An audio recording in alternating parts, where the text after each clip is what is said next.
The video that you're about to watch also lives on my main channel. We also put it here in order to give context to why I do these survivor interviews.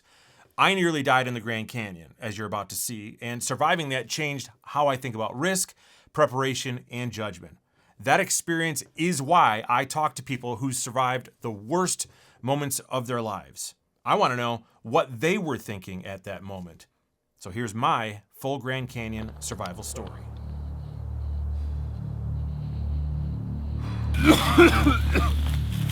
It's 5 in the morning.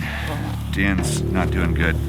I think we need to call somebody. Oh, this is the worst pain of my life. Jake, it's in a really bad way.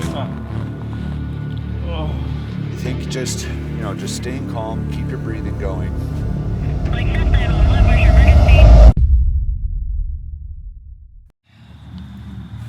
Shall we go to the Grand Canyon? Let's do it.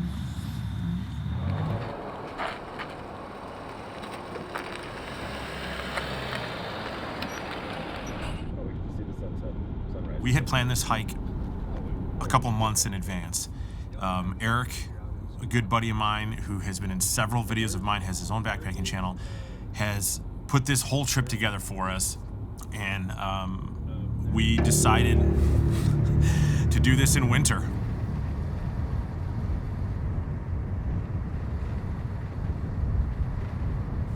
I was planning on a rim to rim to rim of the Grand Canyon. It was really cold, very windy, was ready to go, had enough water, felt prepped, felt ready.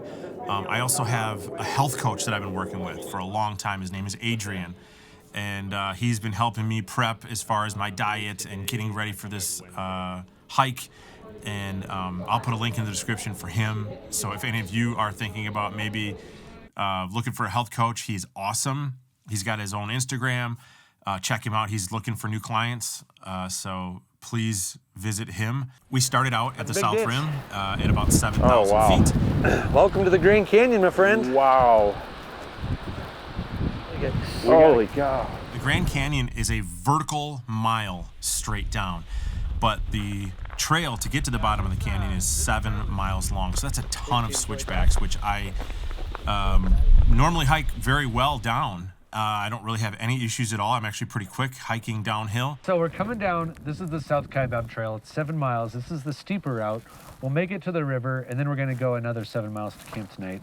And then the North Rim is actually higher than the South Rim by about 1,000 feet.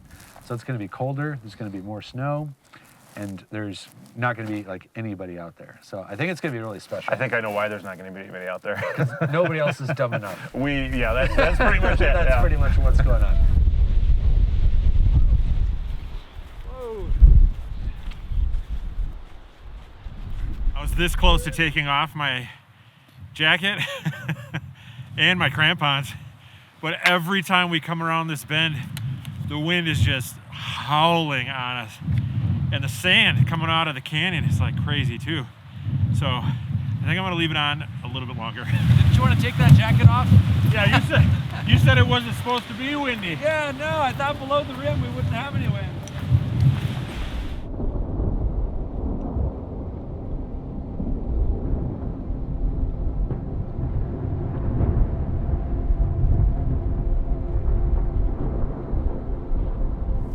So the group that was just behind us, they're walking away right there. It's a guided group. And he asked what we were doing, and because he saw we had snowshoes, and I think he was trying to talk us out of it.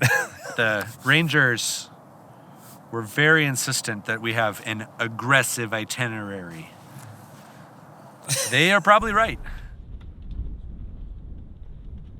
We're underground. Oh, wow.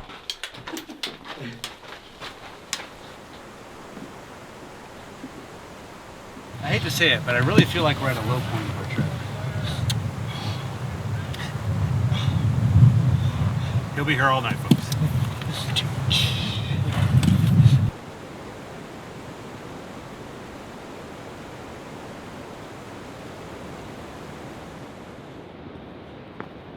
Made it to the Phantom Ranch, and what I think it is because I've only just walked past it, is there's I guess a small restaurant here, and then a bunch of like cabins and stuff that you could stay at.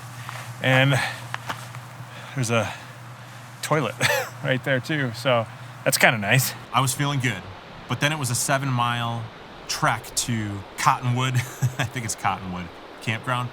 That was another 7 miles of a steady uphill. Not real huge incline, but 7 miles after coming 7 miles down. Unfortunately, we're probably going to be hiking into the dark when we get to camp. So that's kind of a bummer. We're kind of in March mode where we're just trying to hustle out these miles. Emmett, how you feeling? Decent. I got some ibuprofen in my system. Back still hurting, or? Back still hurting, but we're making through. I feel like I'm Jake, how you feeling? Good, man. Yeah. Getting a little tired. Say something about the canyon. What do you think about the canyon? Go. You know, it feels grand.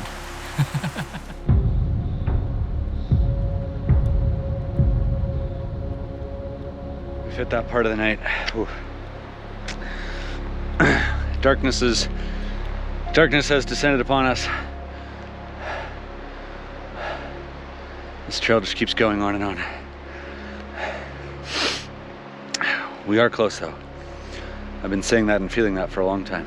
Whew, we're worked. Good freaking work, dude. That was a beast of a day. Sure was.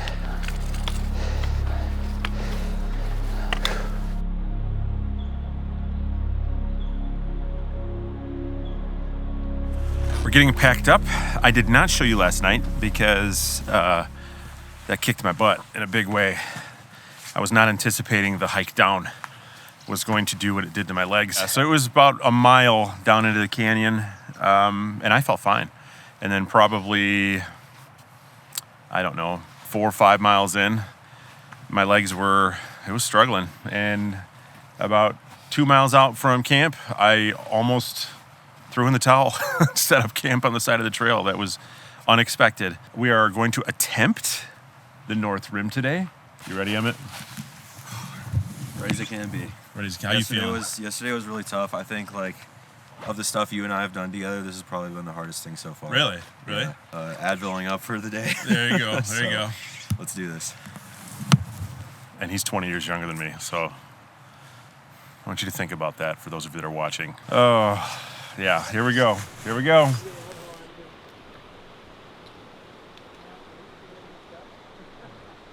We knew that a week or so prior, there was a huge snowstorm that came through that buried the North Rim in snow, and we were told that it could be anywhere from 5 to 10 feet of snow at the top, and we were prepping for that. We had our snowshoes, we had our crampons, we had trekking poles. We were good to go, and so we started the ascent the next morning, which our ascent over about another 7 miles was going to be about 5,600 feet.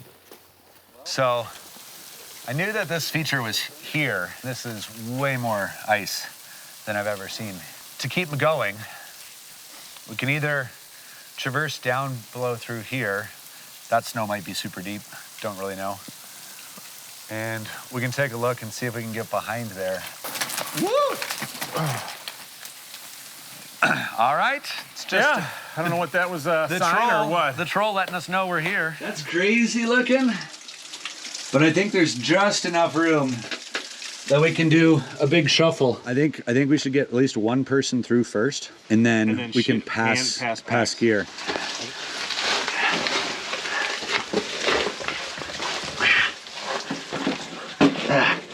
Good. That was actually very tight. Do you have any coconut oil or? I brought some butter. So I think I'm going to try the low route, and then maybe we could shuffle gears somehow that way. Dip up. There you go. There you go. Get up. There you go. There you go. Once we got to about, I'd say, I don't know, mile 3.5, that's when we were realizing the depth of the snow that we were getting in, and we knew it was time to put on snowshoes. Snowshoe time. How deep do you think the snow is? Oh, well, I mean, we're definitely standing at least on top of 5 feet of snow. Right? Switchbacks were treacherous. There were times we didn't even know if we were on trail. We had to look at a map on our phones. I use Onyx Backcountry to guide us to tell us if we were even on a switchback and to find out when the switchback was even going to kick back the opposite direction.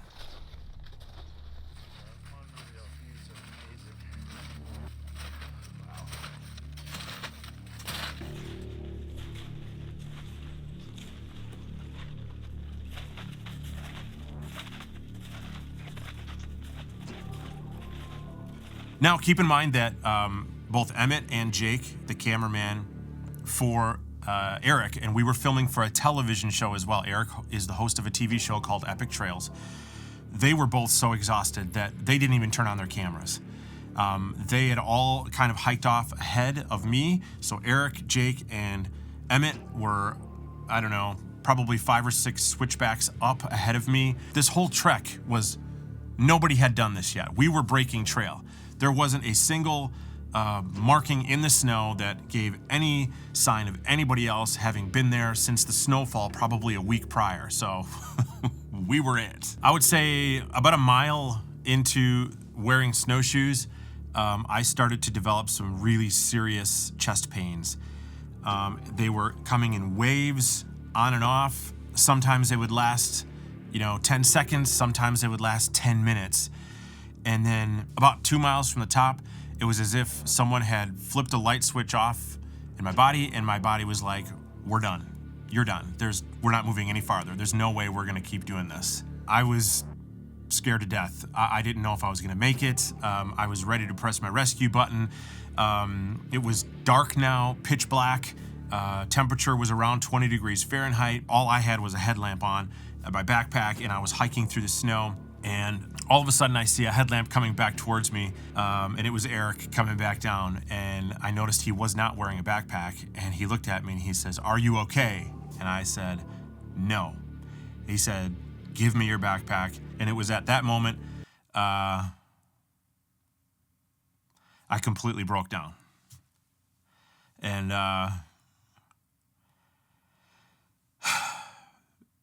it was humbling because no hiker wants to give somebody else their backpack. They want to finish the hike with their backpack on. But I knew that I was incapable of moving without handing him my backpack. Gave him my backpack. We started hiking up the switchbacks. We probably hiked maybe 4 switchbacks, 5 switchbacks up to where he had dropped his backpack. And so obviously I knew at that moment I was gonna have to grab my backpack back. We thought we were gonna make it to the top of the North Rim by about 5 or 6 p.m. We didn't get there till after 10 p.m. So we're at a pretty tricky spot in the night. It's dark. We didn't make our goal of getting out of the canyon before dark. So we're hustling as fast as we can. The snow is deep. We're snowshoeing now. It's massively difficult. Dan's back here with me. We're struggling, but we're gonna do this. I knew that the best bet for me, we all knew, was to get to the top of the rim of the canyon so that I didn't have to be rescued on a switchback and make it that much more difficult for rescue to get down to me and get me out. I crawl in my tent. They say I just instantly fell asleep. I don't remember that at all. They said I was snoring logs. My recollection of everything is hit and miss. I think my body was just blocking things out because of the pain and the trauma that I was going through.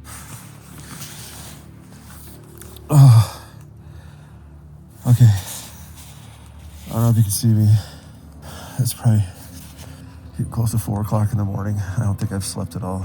I'm having severe chest pains all night long. I just wanted to grab the camera as fast as I could. It's on my phone. It's just right next to me.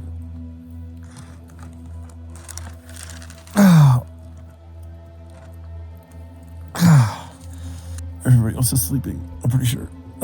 By morning, I just remember being in such physical pain that they obviously heard me screaming and came over to the tent to check on me.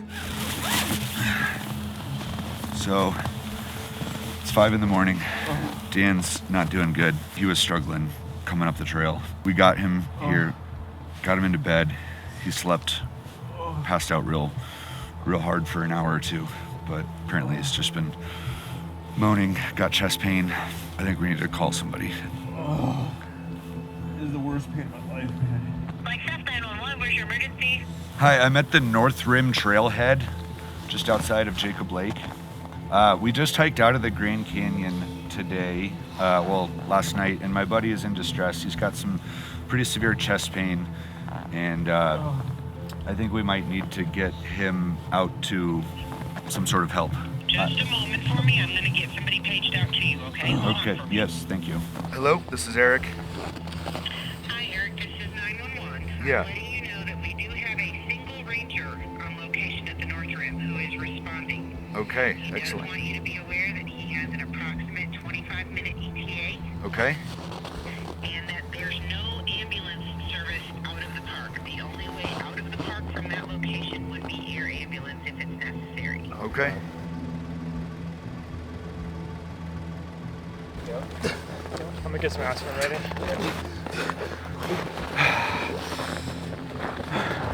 Take your time, man. So you want me to go with you guys? Yeah, probably with that.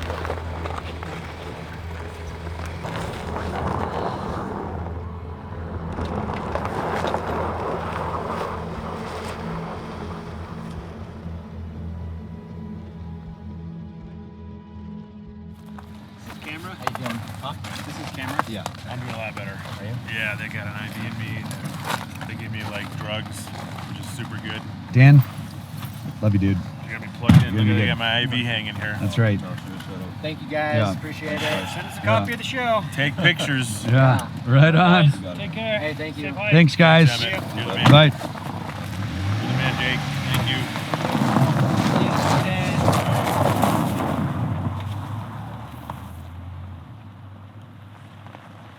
Bye, Dan. So, Dan will not be continuing the journey with us here on the Grand Canyon.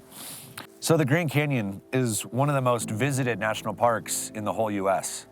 But what I think people don't necessarily have a grasp of is that the Grand Canyon is one of the most extreme environments in North America. But in the North Rim in the winter, with the elevations that we have, there is almost no civilization for at least 50 miles. Hard to grasp if you haven't been here and haven't hiked the canyon to know how big and how daunting and truly how brutal this place can be. When we parted ways, we fist bumped, we were joking around with each other a little bit. His spirits were up, and he's definitely in good hands. So we followed a front end loader about 20 miles out as it plowed the road to open the North Rim for me to get out. It took us probably 3 or 4 hours to meet an ambulance that then transferred me to the Kane County Medical Center in Kanab, Utah. And when I got there, I was still in a lot of pain. I'm at a hospital in Utah. I think it's called, oh my goodness, I can't remember the name of the city I'm in, but they got me wired up all over the place. And right now they're saying that I have severe muscle breakdown and it could be affecting my kidneys. So I thought I was having a heart attack. I didn't know what the chest pains were. I thought it was maybe altitude sickness. Everybody else thought it was altitude sickness. But it turned out to be something completely different, something that I'd never heard of, something that's actually very rare, and it's called rhabdomyolysis. And basically what that is, if you are a ultra athlete, you know what this is. But it's when you overexert yourself to the point where your muscles begin to break down. They release a toxic protein that then goes and destroys your kidneys. And it's essentially like your body begins to eat itself. So that's what was happening to me out there. And then my esophagus and my lungs swelled up enormously. That caused ridiculously huge pain. I thought I was having a heart attack. I thought it was the end, essentially. The doctor had told me that had I tried to hike from the North Rim back to the South Rim, which was the plan, it's more than likely my kidneys would have shut down and I potentially could have died. I spent 3 days, 2 nights in the hospital in Utah, completely stranded, knew nobody. I was 3.5 hours from where I was supposed to be. They were fantastic. They treated me like family. It was such a small hospital that there were only 2 patients there, me and somebody else apparently. And so they like rolled out the red carpet for me. They were next level. So if you're watching from the Kane County Medical Center, thank you so much for the care that you gave me. I cannot understate how much myself and my entire family appreciates that. So what would I have done differently on this trip? Well, for starters, I probably would not have hiked it in the winter again. Would I ever attempt this again? Yeah, absolutely. I think I would, but I certainly would be better prepared to not try to do a rim to rim in just one night. I would stop at the Phantom Ranch, sleep there, stop again at Cottonwood or Cotton Ridge or whatever it is, sleep there, and then I would hike out when there's little to no snow on the North Rim. I also want to say a huge thank you to everybody that reached out.